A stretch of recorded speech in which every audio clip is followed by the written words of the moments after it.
আমি এক মুহূর্ত থাকতে পারি না, তাই আমি তোর পিছনে সারাক্ষণ ঘুরে বেড়াই। আর কোনোদিন এসব কথা বললে তাহলে কিন্তু আমি বাবুজির কাছে সব কথা বলে দেব। সর্দার আমাকে কিছুই করতে পারবে না, কারণ তার সাথে আমার একটা ফয়সালা হয়ে গেছে। এই কিসের ফয়সালা রে কালু? শাদি। কার সাথে? কেন তোর সাথে আমার শাদি? সাবধান কালু, ছাদের কথা তুই মনের থেকে ভুলে যা, কারণ তোর সঙ্গে আমার শাদি কোনোদিন হতে পারে না। তবে তুইও মনে রাখিস, তোর সাথে আমার শাদি হবে, আর কারো সাধ্য হবে না আমাকে বাধা দেয়।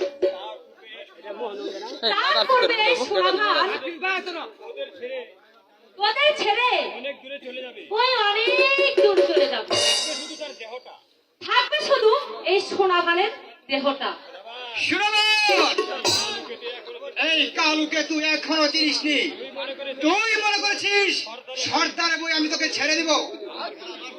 আমার কথা যদি কেউ সহজে রাজি না হন, তাহলে জোর করে তোর ইজ্জত করে নেব। ছেড়ে যা লম্পট। আর একবার ওই কথা বললে তোর এই কামনার বীজগুলো আমি উঠে দেবো শয়তান। চলে যাব।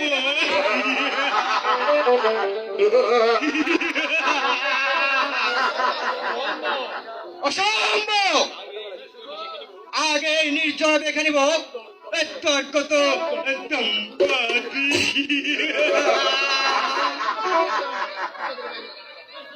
ছেড়ে দা